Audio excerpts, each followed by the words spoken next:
하나님 말씀 같이 보도록 하겠습니다. 오늘 우리에게 주신 하나님 말씀은 전도서 11장 9절에서 12장 8절까지의 말씀입니다.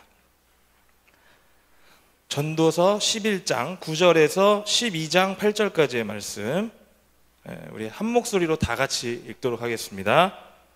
네, 다 찾으셨으면 우리 같이 11장 9절부터 읽겠습니다. 시작. 청년이여, 내 어린 때를 즐거워하며 내 청년의 날들을 마음에 기뻐하여 마음에 원하는 길들과 내 눈이 보는 대로 행하라. 그러나 하나님이 이 모든 일로 말미암아 너를 심판하실 줄 알라. 그런즉 근심이 내 마음에서 떠나게 하여 막이 내 몸에서 물러가게 하라. 어릴 때와 검은 머리의 시절이 다 헛되니라. 너는 청년의 때에 너의 창조주를 기억하라.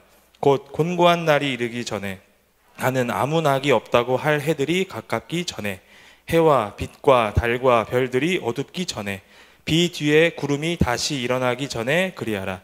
그런 날에는 집을 지키는 자들이 떨 것이며 힘 있는 자들이 구부러질 것이며 맷돌질하는 자들이 적음으로 그칠 것이며 창들로 내다보는 자가 어두워질 것이며 문들이 닫혀질 것이며 맷돌 소리가 적어질 것이며 새 소리로 말미암아 일어날 것이며 음악하는 여자들은 다 쇠하여질 것이며 또한 그런 자들은 높은 곳을 두려워할 것이며 길에서는 놀랄 것이며 살구나무가 꽃이 필 것이며 메뚜기도 짐이 될 것이며 정욕이 그치리니 이는 사람이 자기의 영원한 집으로 돌아가고 조문객들의 거리로 왕래하게 됨이니라. 은줄이 풀리고 금 그릇이 깨지고 항아리가 샘 곁에서 깨지고 바퀴가 우물 위에서 깨지고 흙은 여전히 땅으로 돌아가고 영은 그것을 주신 하나님께로 돌아가기 전에 기억하라. 전도자가 이르되 헛되고 헛되도다. 모든 것이 헛되도다. 아멘. 네, 오늘 이 본문 말씀을 중심으로 해서요, 인생의 봄이라는 제목으로 하나님 말씀을 전하도록 하겠습니다. 이제 완연한 봄날이 되었습니다. 바깥에 이제 나가보시면 추운 날씨가 이제 엊그제 같은데 벌써 따뜻한 이제 봄 날씨가 되어서 밖에 이제 꽃도 피고 있고요. 싱그러운 봄 내음이 가득해지고 있습니다. 제가 어저께 개인적으로 이렇게 저녁에 가족들이랑 오월드를 갔어요. 오월드를 갔는데, 와, 히아신스라는 꽃 있잖아요. 냄새가 기가 막힙니다. 진짜. 그러니까 겨울에는 보지도 못했던 이런 풍경들이 이제 바깥에 나오고 있는 것을 이제 느끼고 있습니다. 이번 4월 한 달은 우리가 이제 봄이라는 주제를 가지고 말씀을 좀 나눠보기를 소망합니다. 제가 사실은 이걸 만들면서도 약간 억지로 맞춘 것 같은 느낌이 있었어요. 제목을 너무 제가 이제 봄에 대해서 맞추려다 보니까 너무 어거지인 느낌이 있었는데, 봄이라는 단어에 맞게 제목들을 이제 하나씩 이제 결정을 했습니다. 오늘 첫 번째 주제는 인생의 봄이라는 제목으로 함께 하나님 말씀을 좀 나누기 소망합니다. 올 초에 우리나라에 가장 유행했던 단어 중에 하나가 단연 서울의 봄이라고 이제 볼 수 있겠습니다. 서울의 봄이라는 영화가 이제 작년 연말에 개봉을 해서 대박을 쳤죠. 그래서 이로 인해서 많은 패러디를 양산했습니다. 제가 살고 있는 이제 동네에 태권도 학원이 이렇게 학원차가 돌아다니는데 뒤에다 뭐라고 써놨냐면 태권의 봄, 이런 식으로 황정민 얼굴 갖다 놓고 신고해도 돼요. 그래서 패러디가 많습니다. 모모의 봄, 모모의 봄, 많이 있는데, 실제로 서울의 봄이라는 단어는요, 영화 제목이 아니라 실제로 역사적인 사건을 의미하는 말입니다. 사실은 또 이제 역사 시간이 되었는데, 박정희 대통령의 유신 체제가 박 대통령의 시해 사건으로 이제 무너지게 됐어요. 그래서 그 당시에 살고 있던 많은 이제 국민들이 드디어 대한민국의 민주주의가 실현되는구나 라고 생각을 했어요. 특히 대학생들이 그 당시에 무슨 생각을 했느냐, 이 민주주의에 대한 열망을 표현했는데, 이 전두환을 비롯한 신군부 세력들이 권력을 잡아서 이들을 무력으로 막은 사건이 있었죠. 이 서울의 봄의 절정은 이제 광주에서 있었던 5.18 민주화운동으로 이어지게 되고요. 서울의 봄은 이제 끝내 실현되지는 못했습니다만은 우리나라의 민주화 역사에서 아주 중요한 역사적 사건으로, 큰 영향을 미친 사건으로 기록되고 있고 평가되고 있어요. 실제로 이 서울의 봄이라는 단어도 다른 데서 갖고 온 말입니다. 1968년에 체코슬로바키아에 있었던 프라하의 봄이라는 사건을 모티브로 해서 갖고 온 말이 서울의 봄이에요. 당시에 소련의 지배를 받던 체코슬로바키아가 민주화를 이룬 사건을 모티브로 가지고 온 사건이 서울의 봄입니다. 그래서 여기서 봄이라고 하는 단어는 어떠한 개념을 가지고 있느냐면 겨울과 같은 어둡고 추운 시절을 지나고 이제 따뜻하고 생명이 움트는 계절을 이제 봄으로 비유하는 말이 봄입니다. 그래서 우리는 종종 봄이라는 계절을 이렇게 비유하곤 합니다. 우리의 인생도 마찬가지예요. 우리의 인생도 마치 사계절처럼 봄, 여름, 가을, 겨울이 있습니다.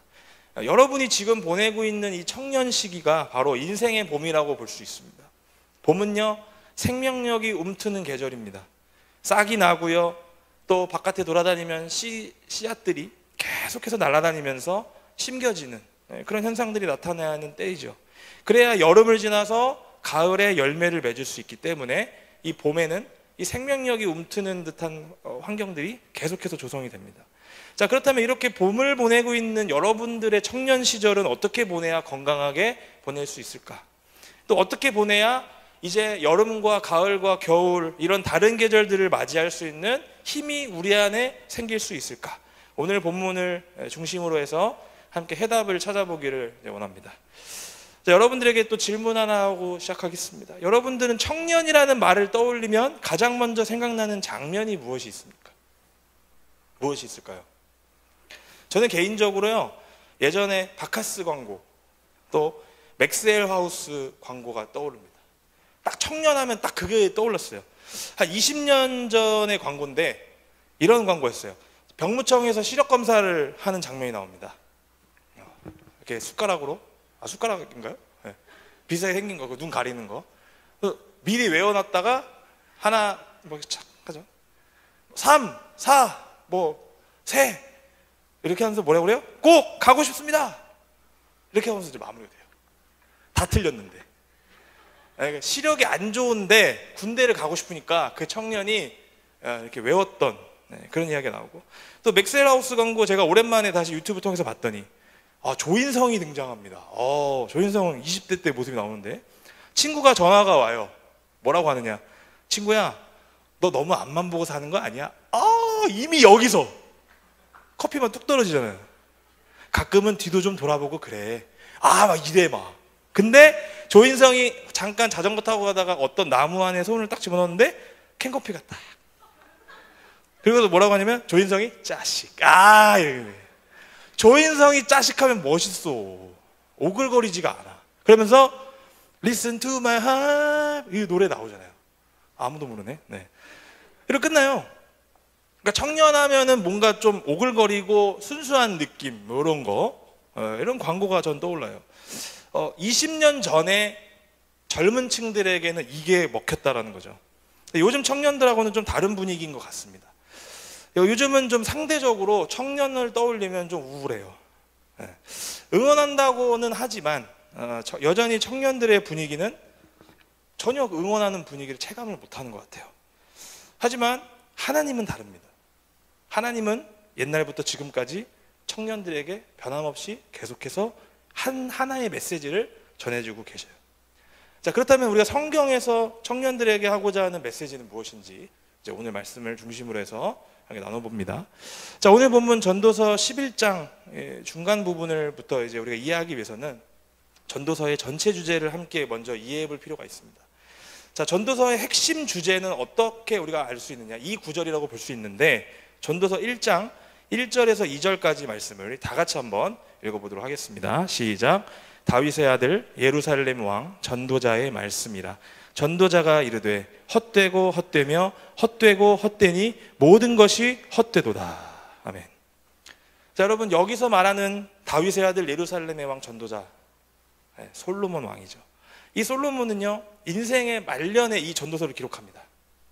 여러분, 이 솔로몬 왕을 딱 떠올리면 우리는 많은 이야기들이 있고 이미지가 있겠지만, 솔로몬 자신은 본인의 인생을 돌아보면서 이 전도서를 기록할 때 인간의 삶을 뭐라고 결론을 내리고 있느냐?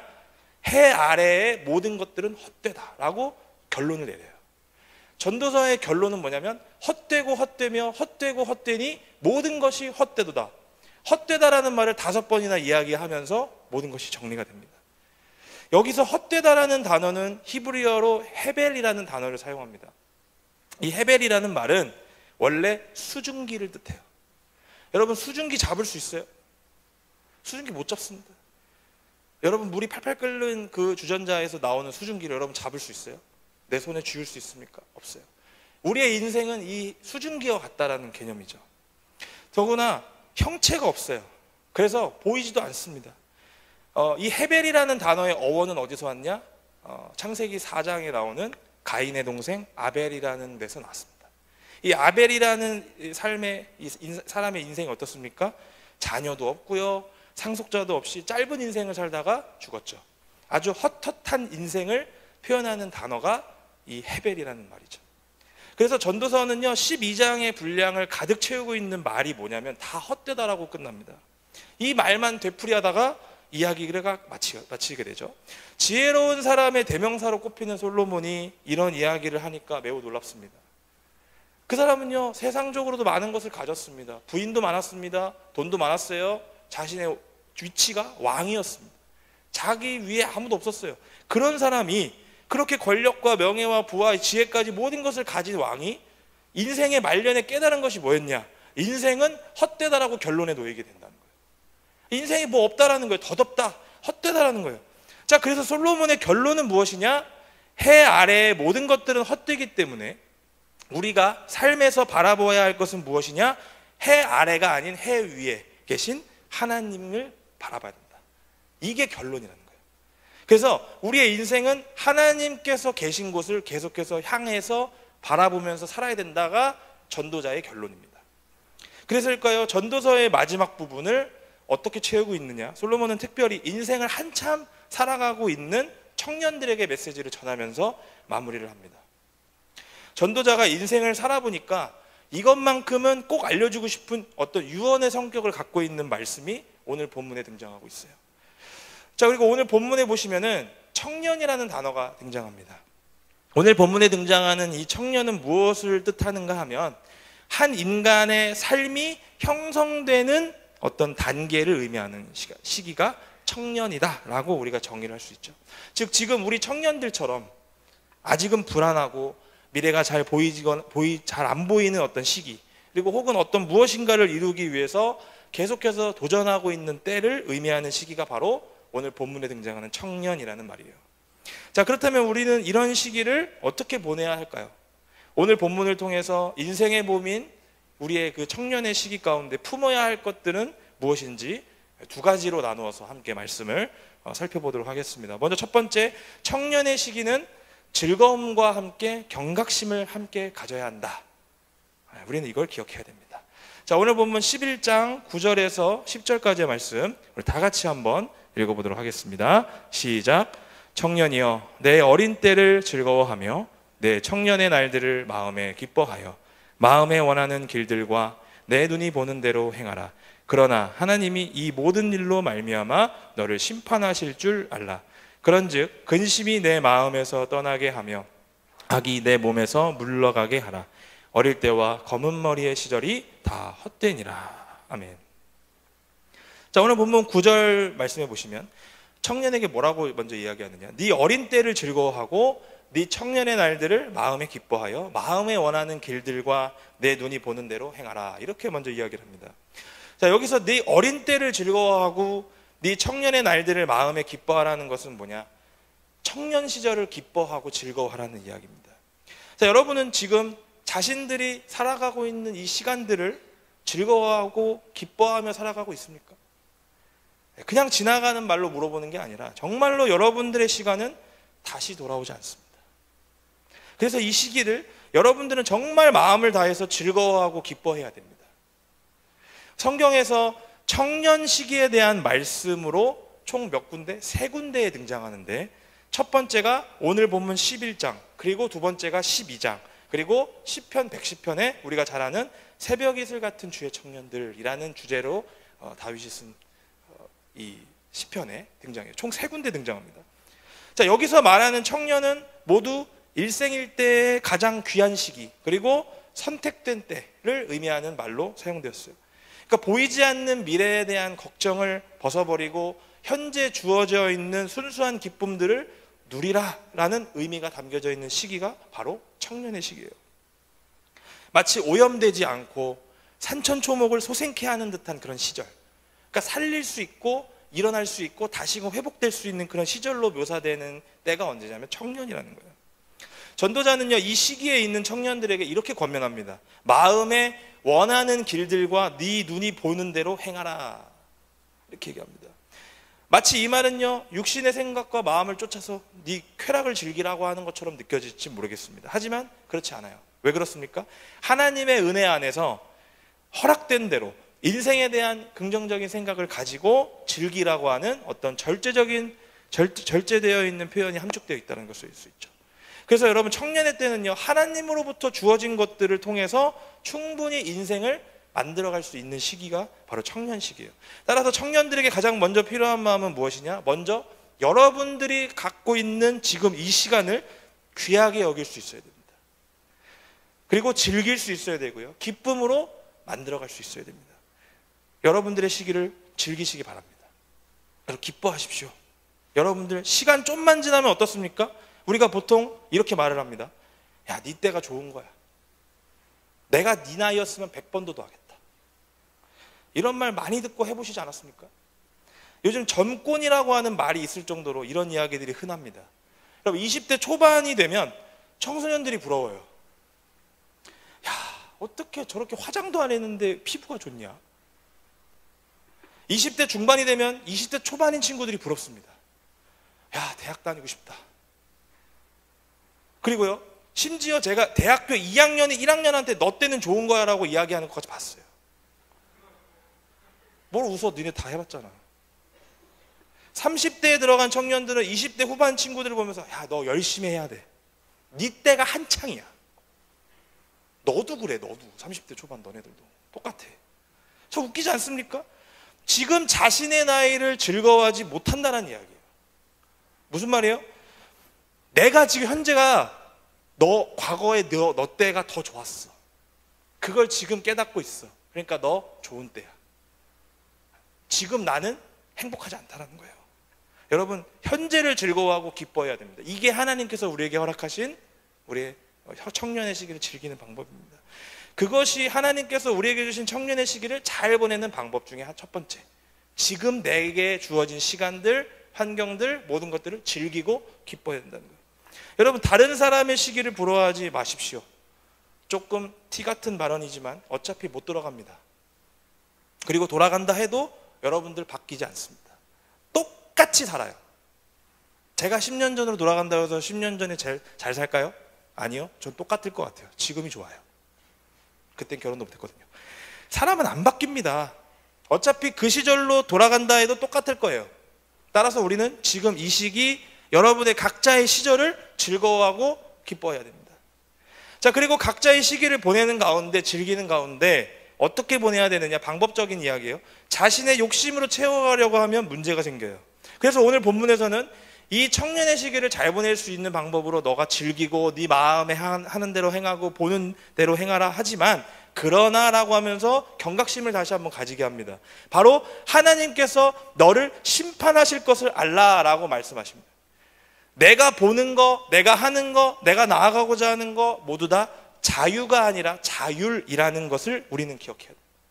하지만 반드시 나의 행위를 통해서 하나님은 심판하실 것이기 때문에 청년들은요, 자신들에게 주어진 모든 것들을 경각심을 가지고 신중하게 행해야 됩니다. 인생에서 딱 한 번 주어지는 시기이기 때문에 우리는 이 시기를 내 마음대로가 아니라 하나님의 은혜 안에서 보내야 됩니다. 그게 가장 건강하게 보내는 청년의 시기인 거예요.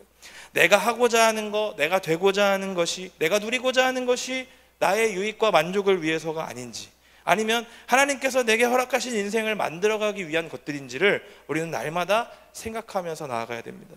항상 하나님께 물어보십시오. 여러분, 내가 원하는 것을 들어달라고 하는 것은 아주 낮은 수준의 신앙이에요. 하나님이 나를 통해서 무엇을 원하시는지 물어보십시오. 그리고 그것을 위해서 내가 살아가겠습니다 하는 그 결단을 하나님 앞에 드리는 여러분들의 청년 시기가 되기를 주님의 이름으로 축원드립니다. 여러분들은 청년의 시기를 어떻게 보내고 계십니까? 나에게 주어진 것들이 모두 하나님께로부터 온 것이 아니라 다 내 것이라고만 생각하고 있지는 않습니까? 자, 우리에게 주신 시간과 자유와 이 청년의 시기는 절대로 그 무엇과도 바꿀 수 없는 하나님의 은혜이자 선물입니다. 여러분들은 이 귀한 선물과도 같은 시기를 하나님의 은혜 아래에서 누릴 수 있어야 됩니다.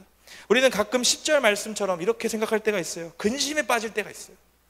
악이 우리 몸에서 거하도록 허락할 때가 있습니다. 언제 근심하고 언제 악에 거하게 되느냐?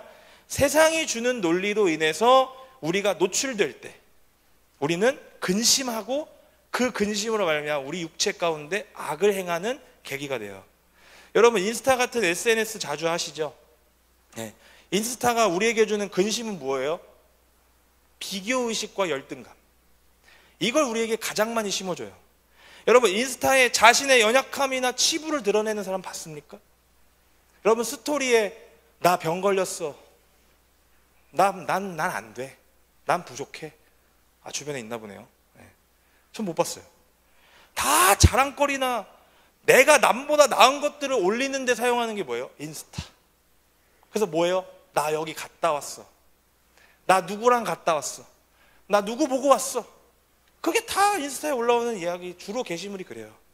그래서 여러분, 특별히 또 인스타에서 광고하는 물품 사본 적 있으세요? 저 있어요. 더 알아보기 눌러가지고 네이버 페이로 연결되잖아. 마치 지금 사면 50% 정도 할인받는 것 같으니까 저거 우리 집에 꼭 필요할 것 같아, 나한테 필요해. 그래서 샀어요. 나한테 무조건 필요하다고 생각해서 샀는데 다 갖다 버렸어요. 정작 나한테 허영심이었다는 것을 알게 해주는 게가 인스타입니다. 우리의 젊은 인생은요, 이런 데 쉽게 노출되어 있습니다. 여러분, 인스타에서 누가 갑자기 모르는 사람이 팔로우할 때가 있어요. 들어가 보면 뭐예요? 투자의 귀재래. 아, 내 나이는 또 어떻게 알았어? 그죠? 내 나이를 알고 지금 투자해야 될 종목들 나오고 막. 에? 그리고 내가 얼마에서 얼마까지 만들었다고 하면서 막 이렇게 하면서 막 디올백 막 찍고, 그런 게 우리 너무 쉽게 노출돼 있단 말이에요. 그러다 보면요, 나도 모르게 세상에서 소외된 느낌, 또 비교의식으로 인해서 근심하게 되는 내 모습 보게 된다는 거죠. 세상은 이렇게 우리의 인생을 계속해서 괴롭힙니다. 근심에 빠지게 하고요, 결국은 내 연약한 육체가 그 근심으로 말미암아서 악을 행하게 되는, 그래서 세상 속에서 허우적거리게 돼서 빠져버리게 만드는 그런 결과를 만들어요. 이런 근심으로부터 시작된 악한 것들은 우리는 우리의 몸에서 물러가게 해야 됩니다. 우리의 젊은 시절은요, 감정으로 인해서 육체를 고통과 고뇌로 빠지게 하기 쉬운 때예요. 여러분, 특별히 감정으로 인해서 모든 일을 그르치기 쉬운 때입니다. 우리의 감정을 제대로 조절하지 못해서 나도 모르게 그 부정적인 감정을 나의 육체의 고통으로 이어지게 하기 쉽다는 거예요. 그래서 요즘 보면 연예인들이나 셀럽들이 젊은 시절에 근심을 제대로 이기지 못해서 마약에 손을 대는 경우들이 많이 있습니다. 너무나도 많은 거예요. 왜요? 내 감정을 조절하지 못하니까. 이 많은 대중들의 이 시선을 내가 감당하지 못하겠으니까 결국에 누구한테 의지하는 거예요? 마약한테, 약에게 모든 것들을 의존하게 되는 겁니다. 여러분, 우리도 마찬가지예요. 여전히 이런 것들이 우린 노출되어 있어요. 여러분, 여러분들에게 제가 권면합니다. 여러분들에게 근심이 있고 또 어떤 감정의 어려움에 빠져 있다면 여러분, 삶의 주인이 되신 하나님께 나아가는 연습을 해야 돼요. 지금 여러분들은 그런 훈련을 해야 될 때가 있습니다. 여러분, 지금 감정이 내가 우울하다고, 내가 슬프다고, 내가 뭐 좋다고 하나님을 잊어버리는 게 아니라, 이 모든 희노애락을 하나님과 함께 나눌 수 있어야 됩니다. 그래서 내가 슬플 때도 하나님께 나가고, 즐거울 때도 하나님께 나가고, 또 어려울 때도 하나님께 나가는 그런 연습들을 지금 청년 때 해놓지 않으면 여러분들은 수많은 근심 가운데로 계속해서 빠질 수밖에 없다는 거예요. 여러분, 청년의 시기는요, 얼마든지 감정적으로 왔다 갔다 할 수 있습니다. 좋은 일이 있으면 행복하고 어려운 일이 있으면 우울해하는 감정의 기복 얼마든지 있을 수 있어요. 하지만 이런 상황 속에서 우리가 가져야 될 마인드는 무엇이냐? 극복할 수 있는 것이 되게 중요하다는 거예요. 여러분, 우리 오늘 본문은 아니지만 전도서 7장 14절 말씀을 다 같이 한번 읽어보겠습니다. 시작. 형통한 날에는 기뻐하고 곤고한 날에는 되돌아보아라. 이 두 가지를 하나님이 병행하게 하사 사람이 그의 장래일을 능히 헤아려 알지 못하게 하셨느니라. 아멘. 솔로몬 전도자는 우리에게 이렇게 말합니다. 인생에서 형통한 날이 있어요. 그리고 힘든 날이 있어요. 곤고한 날이 있어요. 그런데 그때마다 우리가 감정적으로 치우치고 이렇게 살아가지 못하게 하는 이유가 있습니다. 왜? 이건 하나님이 허락하신 것이기 때문에. 사람이요 계속 형통하고 계속 곤고하면 그 사람은요 너무나도 힘듭니다. 그래서 하나님은요 사람이 장래일을 헤아려 하지 못하게 피조물로서의 역할을 끝까지 감당하게 하기 위해서 이렇게 우리에게 병행하게 하셨다는 거예요. 그래서 중요한 건 뭐냐? 좋고 나쁨 역시도 하나님이 우리에게 허락하셨다는 것을 믿는 것이죠. 그래서 하나님은 우리의 인생을 좋고 나쁜 것들을 병행하게 하셨기 때문에 한 치 앞도 내다볼 수 없게 하셔서 온전히 하나님만을 의지하게 하셨기 때문에 우리는 어떻게 해야 돼요? 하나님 앞에 나아가는 연습을 젊을 때부터 해야 된다는 거예요. 여러분들은 지금 10절에서 말씀하고 있는 어릴 때와 어떤 검은 머리의 시절을 지내고 있어요. 여러분 인생의 새벽 시간입니다. 이 시기부터 여러분들이 자신의 삶을 즐거워하지 못하고 기뻐하지 못한다면 여러분 근심에 빠지기가 쉽습니다. 육체의 악으로 빠지기가 너무나도 쉬운 시기가 여러분의 시기예요. 바라건대 여러분의 청년 시기를 하나님의 은혜라는 테두리 안에서 즐길 수 있기를 주님의 이름으로 축원드립니다. 그리고 이 시기를 소중하게 여기십시오. 귀하게 여기십시오. 다시는 돌아오지 않습니다. 여러분들의 지금의 삶을 만족하면서 하나님 앞에 나아갈 수 있는 여러분 되기를 바랍니다. 자, 그리고 두 번째, 인생의 봄을 보내는 가운데 우리는 어떻게 해야 되느냐? 인생의 봄인 청년의 때에는 하나님과의 추억을 많이 만들어야 한다라는 것을 우리는 오늘 말씀을 통해서 기억해야 됩니다. 자, 오늘 본문 12장 1절에서 2절 말씀을 다 같이 한번 읽도록 하겠습니다. 시작. 너는 청년의 때에 너의 창조주를 기억하라. 가깝기 전에 해와 빛과 달과 별들이 어둡기 전에 비 뒤에 구름이 다시 일어나기 전에 그리하라. 아멘. 자, 우리 전도자는 12장 마지막 말씀에 이렇게 이야기합니다. 청년의 때에 너의 창조주를 기억하라 라고 명령합니다. 자, 전도자는 우리의 인생이 짧고 더덥다라고 이야기하죠. 여기서 기억하라는 말은 마음에 품고 생각나게 하라는 말이에요. 일부러 표시를 해서라도 기억하라는 말입니다. 전도자는 우리의 인생이 더덥고 짧고 유한하다고 계속해서 강조하고 있어요. 따라서 젊은 시절부터 이런 헛된 삶을 극복하기 위해서는 우리를 창조하신 하나님을 일부러라도 계속해서 기억하는 삶을 살아야 한다라고 말씀하고 있습니다. 자, 언제까지? 곤고한 날이 이르기 전에, 아무 낙이 없다고 할 해들이 가깝기 전에, 해와 빛과 달과 별들이 어둡기 전에, 비 뒤에 구름이 다시 일어나기 전에 그렇게 하라 라고 말합니다. 쉽게 말하면 너네 금방 노년의 시기가 올 거야. 금방 와. 그래서 그 전에 이 모든 것들을 깨달아라.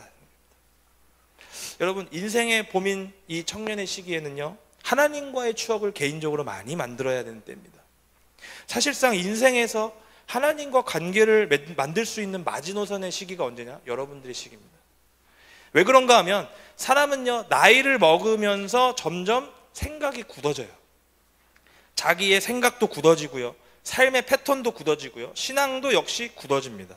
그래서요, 청년의 시기에 하나님을 다양하게 경험하지 못하면 나이를 먹어서는 내가 경험한 하나님이 전부라고 생각하기가 쉽습니다.